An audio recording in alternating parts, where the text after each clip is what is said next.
Meus queridos almas afins, espíritos que moram no nosso coração, estejamos nós no mundo físico, estejamos nós fora dele. É uma honra muito grande regressar à nossa querida realeza, onde estamos desde 65, já vai um tempo, e temos uma parte realmente da nossa estrutura de vida aqui nesta terra querida. E que bom quando a gente pode abraçar novamente seres tão amados, né? Nos dois planos da vida. Hoje fizemos uma exceção, e nós estamos com um compromisso, inclusive em Cascavel, ainda temos uma reunião ao sair daqui, de virmos porque se trata também de um coração muito querido nosso, que está conosco há muitos anos, que é o Marco, e geralmente nós andamos muito juntos, né? Então a gente troca aí companhia nas nossas tarefas. Antes que nós passemos a palavra a que o Marco nos dirija na reflexão da noite, nós queremos dizer que nós estamos já chegando próximo desse grande evento em Cascavel, né? Fazia muito tempo que nós estávamos negociando com o Dr. Haroldo para que ele desse uma passagem também, como somos filhos de Deus, ele está no mundo. Cascavel também está no mapa do mundo, como a própria regional, obviamente, né? Mas como ele não pode vir em todos os locais, vamos centralizar então a atividade dele em Cascavel.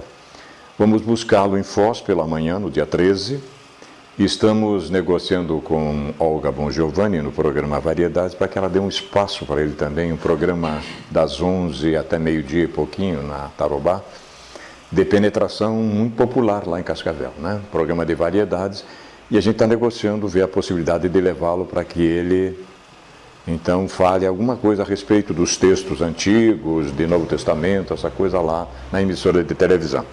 À tarde também nós estamos negociando com ele próprio para ver se ele faz uma reunião com os líderes às 4 horas da tarde, até por volta de 5h30 mais ou menos. Depois a gente tem que dar um descanso, porque ele vai realmente se preparar para a conferência à noite, que vai se realizar no Centro de Convenções e Eventos de Cascavel. Fica ali na Rocha Pombo, com a Fortunato Beber, na entrada daqui para lá, né? Então é uma região, não é muito, não tem muitos lugares, mas nós queremos ver se de 800 a 1.000 pessoas a gente leva lá para o Teatro Emir Esfer, né? Então lá vai se realizar a conferência do nosso querido Haroldo Dutra Dias, que vale a pena.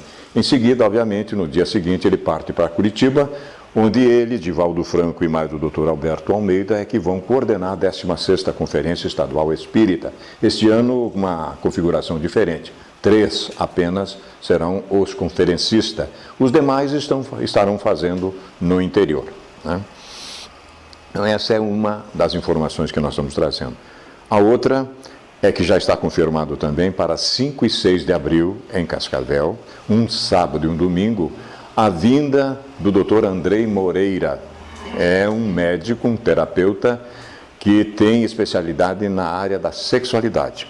Então, ele virá a Cascavel para fazer uma palestra e me parece que 2 seminários, um especificamente na área da homossexualidade, que foi o que o pessoal pediu para ele, né? Então, 5 e 6 de abril, nós vamos ter essa atividade em Cascavel. Nós temos que agendar aí, porque possivelmente vai ser, alguém se deslocará, porque se trata de um assunto muito interessante.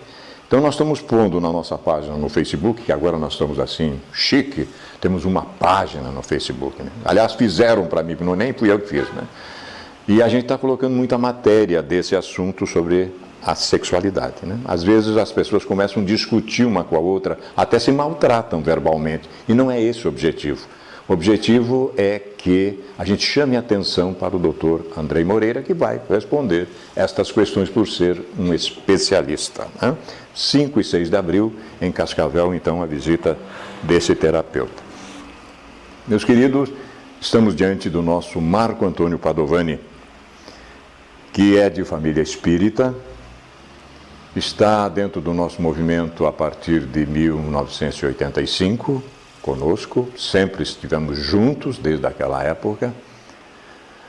Marco é tarefeiro tanto da CEPAL, da nossa CEPAL, quanto do seu departamento social, que é o NAFA, no bairro de Interlagos, que é um bairro complicadíssimo lá em Cascavel, né? E o NAFA, o Núcleo de Assistência Francisco de Assis, está lá no centro. O NAFA é maior do que a nossa própria sociedade, é um departamento muito ativo e que atende aquele bairro sobremaneira, né? Há tempos atrás, assaltavam, inclusive, a padaria que fazia pão para eles. Hoje já estão mais moderados, foram sendo educados no espaço e no tempo, né? Mas o Marco é tarefeiro lá do NAFA, especialmente, né? Dá lá a sua contribuição efetiva, e também na regional, tanto é que está aqui hoje conosco, né? Marco é advogado, atuante lá em Cascavel e empresário de renome também em Cascavel, né? Vai nos trazer hoje esse final, enfim, quando Jesus fecha o Sermão do Monte sobre a perfeição. É disso que nós trataremos rapidamente no penúltimo livro da benfeitora Joana de Ângeles, Rejubila-te em Deus. Nós trouxemos aqui uma página rápida que guarda a relação com que o Marco vai trabalhar para nós, né? O capítulo, a lição está no capítulo 24 e a benfeitora chama de conquista interior. Rapidamente ela nos diz assim: desencarcera-te dos vícios mentais e estabelece um programa de renovação interior. Isto aqui é para quem é corajoso. Corajoso. Não elabores programas para o futuro, nem te refiras à possibilidade de o iniciares um dia que nunca chega. Resolve-te por começá-lo neste momento. Analisa a existência que tens vivido e a maneira como tens te comportado. Há chavões psicológicos doentios que devem ser banidos da tua agenda mental imediatamente. Não posso, não comigo, quem sou eu? Tudo pode e consegue aquele que tenta, que se afadiga, que cai e reergue-se, erra e recompõe-se. És filho de Deus, possui a gênese do inefável amor que te sustenta em todos os momentos, mesmo quando não te das conta das suas mercês. O ar, a água, a criação esplendorosa diante de ti, que convidam ao movimento, à ação contínua. Mas isso a gente não enxerga. Que deveria todo dia que levantar, dar graças por ter levantado. Isso a gente não faz. Ninguém alcança o acume da montanha sem atravessar as baixadas sombrias. Tens a destinação do triunfo que te aguarda à frente. Caso te proponhas a sair da cômoda posição de indiferente para o estágio de lutador que conquista o seu espaço e desfruta da sua oportunidade. Mas tem que ter ética moral nisso, que eu não cause transtorno para ninguém. O perfume que as flores espargem no ar é filho da química da natureza, que transforma adubo e água em plantas delicadas que explodem em formas especiais de louvor a Deus. Mas a gente só vê o mau cheiro e não vê a beleza depois. Tudo no universo obedece a leis de harmonia e de padrões morais que expressam o pensamento do Criador, em cujo rumo tudo avança. Não te detenhas, portanto, na autocomiseração, não te esconda nas mentirosas justificativas de que não és membro do grupo de privilegiados que alcançam os nobres patamares da plenitude. Ah, mas isso é para anjo. O anjo começou também que nem a gente. Ele não se fez, ele não foi feito anjo. Ele começou ralando que nem a gente. Esses que o logram atravessaram ante os vales sombrios e desafiadores por onde agora transitas, não se detiveram nas lúgubres regiões. Aspiraram o oxigênio puro das alturas e resolveram por absorvê-lo em longos haustos. Empreenderam a marcha sem recuo para situar-se onde agora se encontram. Conquista. Conquista. Aquele que te parece privilegiado é o conquistador que se resolveu por abandonar essa postura para tornar-se vencedor. E a maior vitória é sobre mim mesmo. Venci os meus defeitos. Faze o mesmo. Deixa no passado os vícios mentais que em determinado momento da tua evolução fizeram parte da tua agenda emocional. e assume novos compromissos com a beleza e a alegria. Ser perfeito, como perfeito é vosso Pai Celestial. É por esse caminho, sem sombra de dúvida, que o nosso Marco vai nos dirigir a partir de agora. Ouçamo-lo, porque ele tem uma proposição para nos passar. Boa noite a todos. Para nós também é uma grande alegria estarmos aqui e também uma forma de expressar nossa gratidão pela oportunidade. E também, pedir que Jesus nos abençoe, estendendo essa bênção aos nossos entes queridos, aos nossos familiares, a todos que a gente tem em nosso pensamento. E o tema de hoje, como o Vanin diz, é a perfeição. E para iniciar, eu queria propor a todos aqui fazer uma viagem mental bem rápida, retroagindo no tempo de Jesus. Imaginarmos que a gente estivesse lá vivendo a era cristã, no século I, há 2000 anos atrás, e lá nós encontramos Jesus fazendo as suas pregações e nos deparamos neste momento ali, ouvindo dele aquelas lições belas, aquela expressão de ternura e de amor, um amor incomparável. E ali vendo ele, surge então que ele nos olha, dirige aquele olhar para nós e com todo carinho nos fala assim: sede, pois vós outros perfeitos, como perfeito é o vosso Pai Celestial. E aí a gente se indaga, naquele tempo, se nós estivéssemos lá, será que essas palavras ditas por Jesus, naquele tempo, causariam algum impacto em nossa vida? Será que conseguiríamos assimilar o significado profundo da mensagem do Mestre? Será que algo em nosso íntimo seria tocado a ponto de nos conscientizarmos, naquele tempo, da necessidade da busca da perfeição que Jesus estava nos propondo? E é no próprio Evangelho que a gente encontra a resposta para essa pergunta. Quando o Evangelho trata esse tema, diz assim: aos homens aos quais Jesus se dirigia, não teriam compreendido esta questão. O Evangelho diz que Jesus, então, propôs essa lição, mas quase ninguém a compreendeu. E por que eles não entenderam naquela época? Basicamente por duas razões. A primeira é pelo fato de que ainda naquele povo predominava mais o instinto do que o sentimento. E nós sabemos que para que a gente deixe para trás o instinto e o transforme ele em sentimento, é um processo muito longo, é um processo que exige da gente muito sacrifício, muita abnegação, e que normalmente, ou na maioria das vezes, quem vence é a sombra. É aquele lado nosso, é o lado ignorante.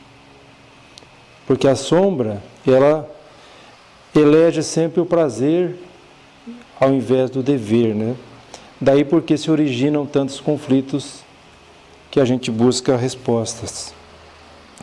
O segundo motivo porque aquele povo não entendeu a proposta de Jesus é porque também faltava neles um nível de consciência lúcida,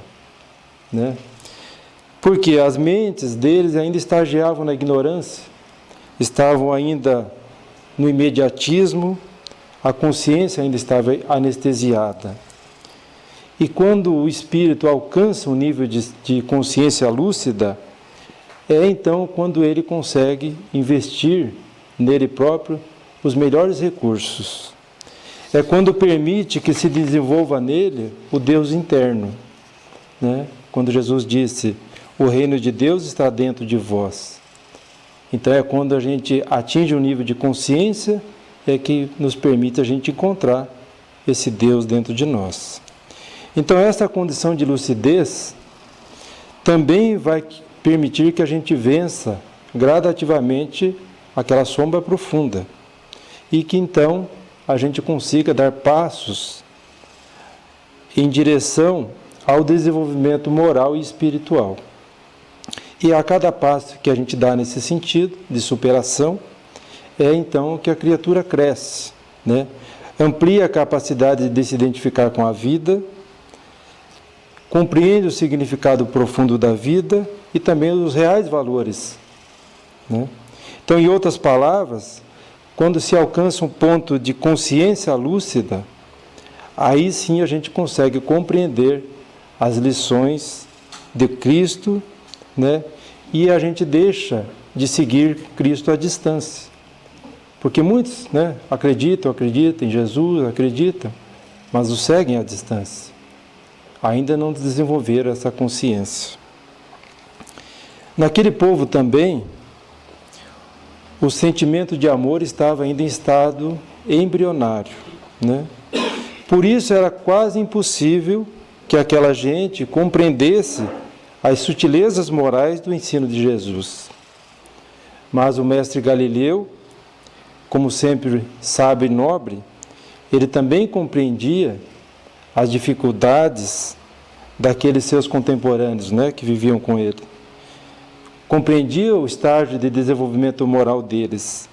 E por saber disso, e saber também que muitos ali do qual ele se dirigia não iam entender a proposta, o que fez o mestre? Ele apresentou o Pai, então, como modelo.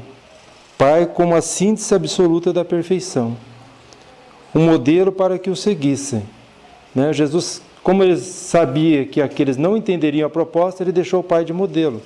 Quer dizer, eles vão seguir, ter um modelo para seguir, mesmo que não compreenda a proposta naquele momento. Então nós vemos aí a psicologia que Jesus adotava, né? A sabedoria extraordinária dele. Então a máxima, sede perfeitos como o vosso Pai Celestial é perfeito, ela não pode, por isso, ser interpretada ao pé da letra.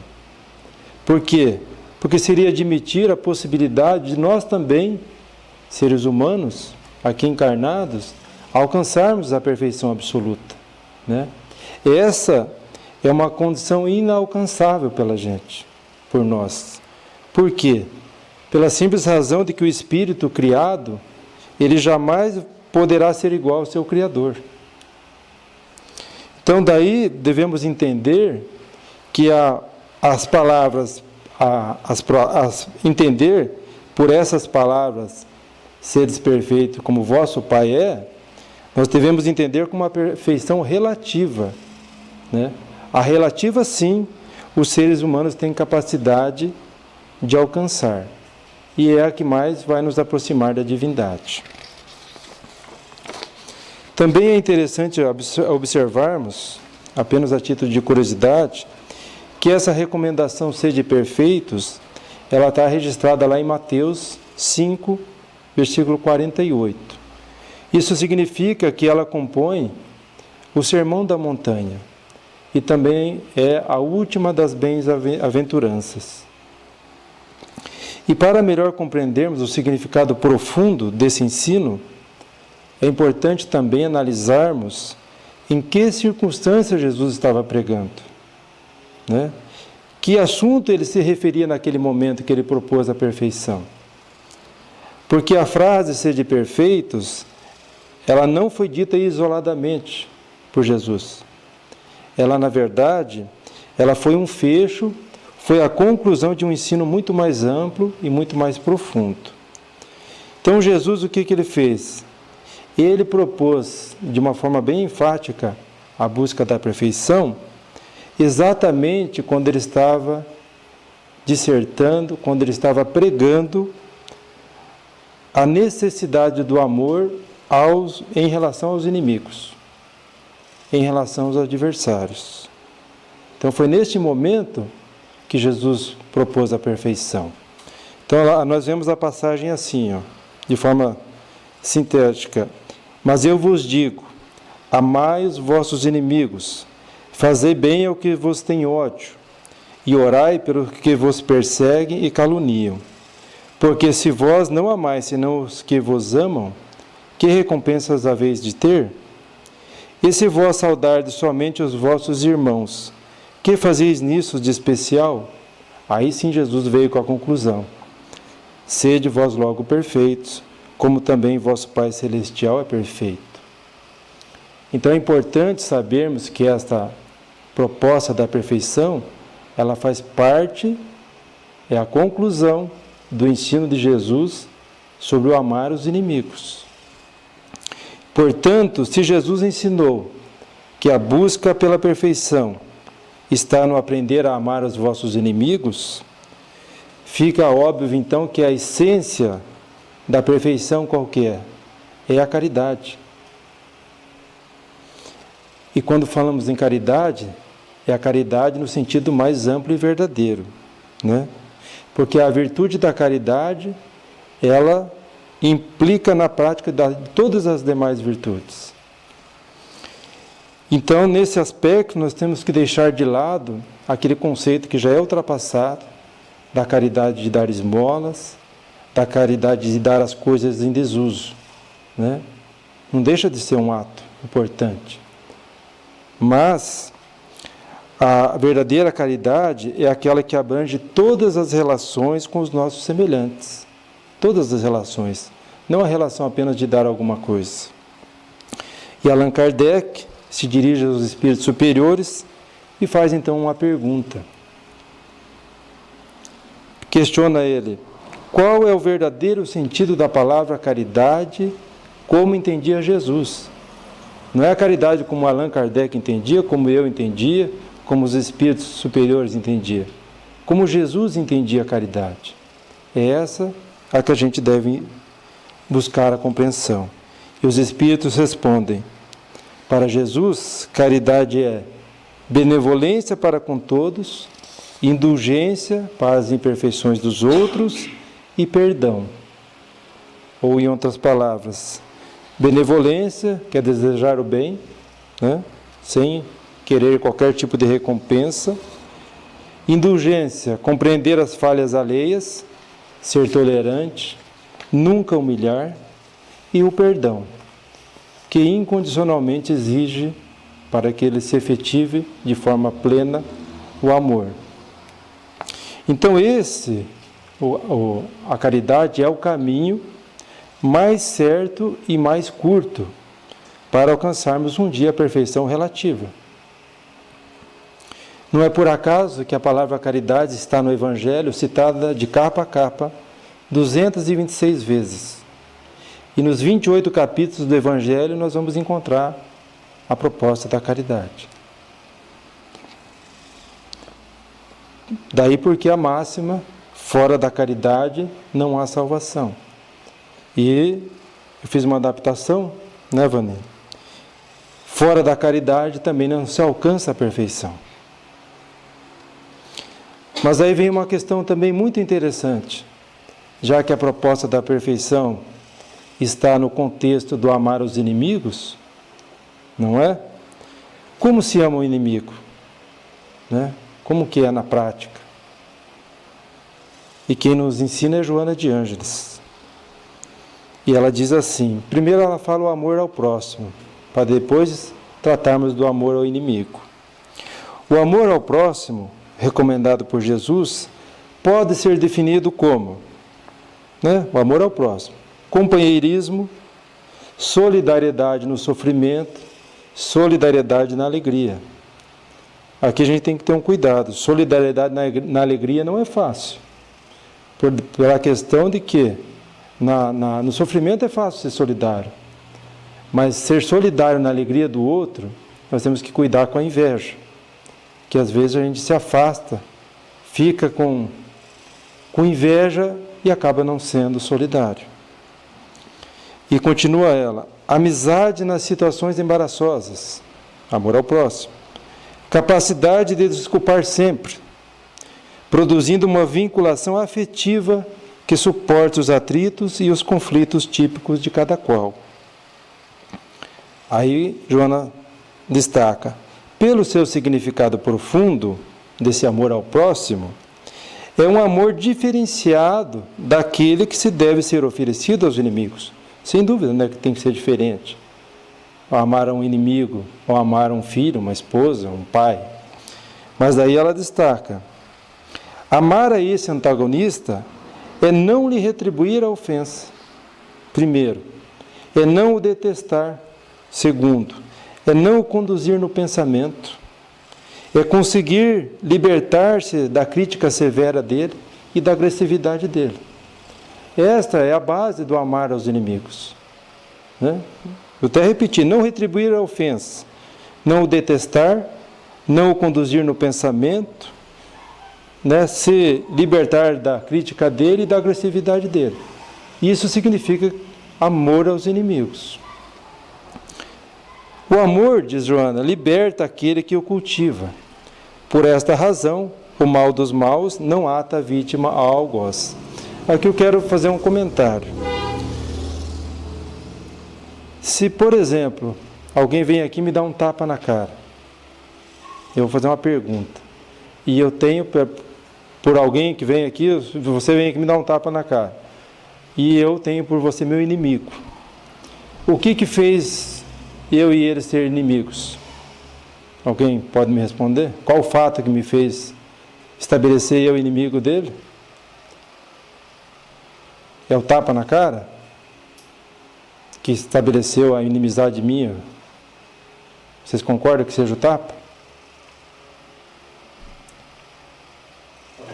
Isso vem antes, né, do tapa. Não, se eu recebo um tapa, e por isso eu fico humilhado aqui em cima e tenho por ele um meu inimigo agora, por causa disso. O fato que gerou esse estado de inimigo é o tapa, né? Pois não é. Eu também acreditava que era. O que estabelece eu sendo inimigo dele é o meu ressentimento, é a minha amargura, é o meu sentimento de ódio, é o que está dentro de mim. Não é o tapa em si. Porque o tapa não vai se apagar, mas é possível perdoar, né? Então, a Joana explica o que liga a vítima ao inimigo é os sentimentos. Não é o tapa em si. É porque eu ainda trago esse sentimento ruim dentro de mim. Então, eu estabeleço que ele agora é meu inimigo. É um sentimento, entendeu? É bem diferente. Todavia, na visão profunda, Jesus sabia dessas circunstâncias difíceis porque passam as criaturas e assim mesmo estabeleceu o amor como a arma invencível contra o mal e também a favor dos maus. Né? O amor não é só contra o mal, é a favor deles também. Isso porque o amor é penetrante e altera o comportamento, dulcifica quem o exterioriza e aquele que o recebe. Somente esse sentimento, o amor, consegue transformar moralmente o que a claridade da razão simplesmente não logra. Então a conclusão é que amar os inimigos é perfeitamente possível. Não é tão complicado como parece. Quando a doutrina é esclarecedora, né? Quando a gente não para reflexionar e analisar o ato daquele que praticou, aí se torna difícil. Mas não é tão complicado perdoar um inimigo. E o Evangelho diz assim, também é muito interessante esse aspecto. O amor do próximo, então aquele amor que a gente viu, estendido até o amor dos inimigos, não pode aliar-se a nenhum defeito contrário à caridade. O que significa que se eu tenho um amor pelo meu filho e tiver que estender esse amor para um inimigo, esse amor também não pode ser contrário à caridade, porque senão não tem valor nenhum. Ou seja, o sentimento que eu estendo ao meu inimigo, ele não pode sofrer alteração. Claro que é diferenciado, mas ele não pode ser contrário à caridade, senão não tem valia nenhuma. Por isso é que esse amor sempre é um indício de superioridade moral maior ou menor. Então aqui a gente entende. Disso resulta que o grau de perfeição, então, da pessoa está na razão direta da extensão desse amor. Então, se eu consigo, se eu tenho um inimigo, e se eu não consigo mais, se eu consigo, quer dizer, não retribuir, eu estou estendendo meu amor a esse inimigo. Mas vai variar o grau? Vai. O grau de perfeição vai estar na razão direta da extensão desse amor. Então, se eu, além de não retribuir o mal, eu conseguir orar por ele, entendeu? Significa que o grau de perfeição meu está um pouquinho maior do que apenas eu não retribuir. Por isso que a extensão, nós temos um estágio. O mínimo é não revidar, né? É não querer mal para ele, é não o detestar. Mas à medida que eu conseguir passar disso, eu estou significado que o meu grau de perfeição também está maior. Então, quanto mais eu estendo, mais eu me elevo, mais eu alcanço e maior é o grau de extensão. Analisando essa proposta da busca da perfeição também sob um outro ponto de vista, nós vamos ver que nela está incluída também, implicitamente, a lei da reencarnação. Por quê? Simplesmente porque é impossível a gente, numa existência física, onde a média de vida do brasileiro é de 74,6 anos, a gente alcançar a perfeição moral e intelectual. Nem se vivermos 100, 110 anos, aí, como alguém chega, nós não vamos jamais alcançar a perfeição. Portanto, a lei da reencarnação é necessária permitir que a gente atinja esse grau. Então, daí vem a questão 132, né? Sem contar do aspecto daquele que vive 1 ano, uma criança que vive 6 meses, ou um jovem que vai aos 15 anos, né? Ele não teve condições de desenvolver moralmente e espiritualmente. Daí a necessidade da encarnação. Por isso que a questão 132 diz, esclarecendo que Deus impõe a encarnação exatamente com a finalidade de levar os espíritos à perfeição, né? É necessária a reencarnação. Mas aí vem outra questão. Mas se a finalidade da encarnação é levar os espíritos à perfeição, por que tanto sucumbem nessa busca? Será que o homem e a mulher, na sua grande maioria, sofrem bloqueios no inconsciente a respeito da necessidade da perfeição? Será que sofremos bloqueios? Eu vou citar 2 ou 3 apenas, que complicam a nossa trajetória à perfeição. O primeiro, as conquistas materiais, o apego ao materialismo, né? Os seres, a gente vê, estão mais preocupados com a conquista de recursos materiais, né? Visando a comodidade, visando o repouso na velhice, visando a saúde, né? Um outro bloqueio é a rotina da vida. A vida moderna impôs uma rotina de corre-corre, de vida apressada, e a maioria entrou na barca, né? Então a gente vive apressado, não temos tempo para as questões do espírito, nunca encontramos tempo. E o terceiro interessante é a tecnologia, os eletrônicos, a internet, os celulares, todos esses equipamentos de comunicação que a humanidade dispõe hoje, que são, sem dúvida, bênçãos, né, que Deus permitiu a nós, para facilitar a nossa vida, sem dúvida nenhuma. No entanto, Joana faz um alerta. Ela diz que, infelizmente, esses mecanismos vêm sendo muito mais utilizados na área da futilidade, né? E isso vem inquietando os usuários e vem transformando as pessoas em escravos. Eu mesmo constatei, o ano passado, acho que foi, numa pizzaria, uma família, um casal e 2 filhos. Estavam ali comendo a pizza, os 4 no celular, desde na hora que chegou, cada um no seu. Então não viram o que comeram. Eu até comentei, né? Não sei se alguém comeu o guardanapo e não viu, porque não deu para saber, e foi do começo ao fim. Eu vi uma criança também, de cadeirinha, num computadorzinho jogando e a tata dele empurrando a comida na boca dele. Ele não viu o que ele comeu, mas foi uma forma de distrair ela porque ele não largava daquilo ali. Também a gente está vendo aí os diálogos irrelevantes em telefonemas, horas ficam em telefonemas, aquelas mensagens em SMS, cheia de erros de português, mas manda o dia inteiro, né? Sendo mal utilizado. E também a curiosidade. Antes começou, onde as pessoas passam horas. Antes começou no Orkut, né? Que eu acho que não tem mais. Depois veio o Facebook, aí o WhatsApp, o Instagram e o Twitter. E tem outros. Tem gente que já usa aqui Instagram, WhatsApp, essas coisas. Eu não uso. Vocês usam? Não. Mas é as novidades que se tem aí. Então, além disso, tem aqueles jogos de violência, né? Meu filho é um que está lá, é difícil controlar ele. A galerinha do colégio, os jogos que mais chamam a atenção das crianças, dos jovens, é os jogos de violência.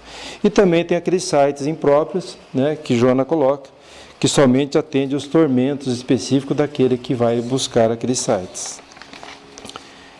Então, muitas das vezes, esses mecanismos, eles não passam de fugas psicológicas, né, que a pessoa procura, né, e que impede o progresso dela, e essa proposta de rumar à perfeição. Então, a gente tem que ficar atento a esses bloqueios, que são perigos para a nossa vida. Por quê? Porque enquanto as pessoas permanecerem atentas aos acontecimentos alheios, aos outros, né, aos acontecimentos exteriores, porque a gente busca nesses programas, nesses sites, nesses mecanismos, mais saber da vida alheia, né? Então a gente deixa do que isso envolve as outras pessoas, não envolve a gente deixa de se autoconhecer e deixa de fazer a viagem interna para dentro da gente, né? Aí a gente questiona como que ficam as questões profundas do ser espiritual. Não se tem tempo para a meditação, não se tem tempo para a prece, para o evangelho no lar, porque eu tenho que chegar lá, ver as notícias, ver os e-mails, ver não sei o quê. Não se tem tempo para visitar um amigo, seja no hospital. Não se tem tempo para estudar, para ir numa palestra. Então ninguém vai rumar para a perfeição sem desenvolver o sentimento do amor, sem a transformação moral e sem aplicar verdadeiramente os ensinos de Jesus na vida. E para isso é preciso dedicação, né? Daí a gente entende também o porquê tanta insatisfação na sociedade, tanto mau humor, tanta solidão, desencanto, frustração, violência que a gente vê diariamente, fugas psicológicas para a droga, para o álcool, para o cigarro. Então a nossa vida já é cheia de desafios, né, diariamente. Mas nós temos que ficar atento aos desafios de ordem moral, de ordem espiritual, né? Não que deixamos o lado material, de forma nenhuma, mas saber o que é prioridade, né? Lutarmos pelo nosso conforto, sem dúvida nenhuma. Merecemos o melhor de saúde, buscar o conforto dos filhos, a segurança, tudo bem, correto. Nós estamos no mundo material mesmo, mas nós estamos aqui de passagem. Nós vamos voltar para o mundo espiritual e a bagagem não vai ser nada disso. Vai ser o que a gente fizer de bem. O reino dos céus, disse Jesus, está dentro de nós mesmos. E esse reino é o quê? Esse reino é um estado de felicidade. E esse estado de felicidade, ele vai ser proporcional a esse grau de perfeição adquirida. Não tem como ser diferente. Não tem como eu atingir um grau de felicidade sem antes alcançar um grau de perfeição. E nesse grau de perfeição é aquilo que a gente explicou antes, né? Como que se alcança. Então não há outro meio de conseguir esse reino dos céus, essa felicidade, senão praticando o bem. Porque só o bem purifica, só o bem vai nos melhorar e vai aperfeiçoar a nossa alma. Então nós jamais vamos alcançar esse estado de espírito, jamais vamos alcançar o céu ou a perfeição de mão beijada, né? Porque a busca pela perfeição, ela é um processo inevitável. vamos alcançar mais cedo ou mais tarde, mas nós vamos. Mas exige aquilo que eu falei, a transformação moral e incessante, né? A superação do ego e a libertação do self. Na obra Vida, Desafios e Soluções, Joana trabalha um tema que é estar desperto. Então, a benfeitora fala daqueles que estão dormindo, daqueles que deixam levar a vida pela acomodação, pelas queixas, pela autocompaixão e pela autodesestima, né? Isso tudo como impedimentos ao progresso. E ela destaca assim, ela fala daqueles que estão dormindo, mas eu vou destacar aqui o que é estar acordado. Ela diz assim, estar acordado é encontrar-se pleno, consciente da sua realidade interior e das infinitas possibilidades de crescimento que estão ao seu alcance. Estar acordado é libertar-se dos medos que o imobilizam na inutilidade. É redescobrir a alegria de viver e de agir. É ampliar o campo da comunicação com a natureza e todos os seres. Multiplicar os meios de dignificação humana, colocando-se ao alcance de todos. Submeter-se à eloquente proposta de iluminação que pode encontrar em toda parte, né? Então, nós estamos aqui vivendo o que hoje? Uma vida moderna, nós estamos na era digital, na era da globalização, ou era tecnológica, né? Nós vemos aí diariamente conquistas da ciência, conquistas intelectuais, né, para a humanidade. E como espíritos, nós já adquirimos muitas experiências por conta das várias encarnações já vividas, né? Hoje está ao alcance de nós todos a doutrina espírita, que é o Consolador prometido. O Evangelho, segundo o Espiritismo, agora em abril completa 150 anos, né? Então, é hora, como diz Joana, de despertar para os valores espirituais. Emmanuel também, no livro Pão Nosso, olha que lindo que ele fala. Os ensinamentos do Cristo apelam para a renovação e aprimoramento individual em todas as circunstâncias. Os ensinamentos do Cristo apelam para a renovação nossa, para o aprimoramento nosso em qualquer circunstância, mesmo no sofrimento. Então isso significa que o ser humano somente aceitará os desafios propostos por Jesus quando ele conseguir a própria integração, ou seja, quando ele se tornar uno consigo, né? Aí sim. E isso vai se realizar de que jeito? Quando houver harmonia entre o ser interno que a gente é e o externo que a gente se apresenta. Quando houver harmonia nisso. E também tem um outro apelo muito forte, que precisa, quando a minha mãe ouviu eu falando, que ela assistiu, ela falou que eu tinha que falar 2 vezes. Então eu vou fazer o que ela pediu. Na obra Ilumina-te, Joana faz assim então esse forte apelo quanto à necessidade da busca da perfeição. E olha as palavras dela.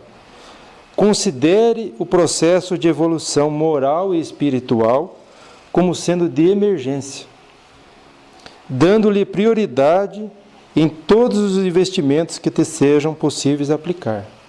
Aí minha mãe lá na plateia fazia assim, ó, me repetir. Então eu vou repetir. Considere o processo de evolução moral e espiritual como sendo de emergência, né? E que a gente dê prioridade em todos os investimentos que sejam possíveis, né? Então esse alerta desse grau assim eu nunca tinha visto, né? Nunca tinha lido. E quando a gente fala em emergência, né, nós também não podemos esquecer que nós estamos vivendo um momento de transição planetária, né? E nesse contexto, então, mais do que nunca, precisamos levar em consideração que essa existência, essa atual, ela tem que ser a mais bem aproveitada para nós, moralmente e espiritualmente. Ela tem que ser a mais bem sucedida para nós. Por quê? Porque nós temos tudo para trabalharmos, né? Essa busca da perfeição. Caso contrário, não sei se vocês já ouviram o Vanim falando da nave, nós vamos, quem não aproveitar do momento, vai entrar naquela nave que vai só com passagem dita, né? Para o planeta Terra não volta mais, ou vai voltar não sei daqui quanto tempo. Então é importante a gente refletir que o nosso mundo aqui é, sem dúvida, uma oficina de trabalho, uma oficina de estudo, de realizações, e para nós aqui cumpre o quê?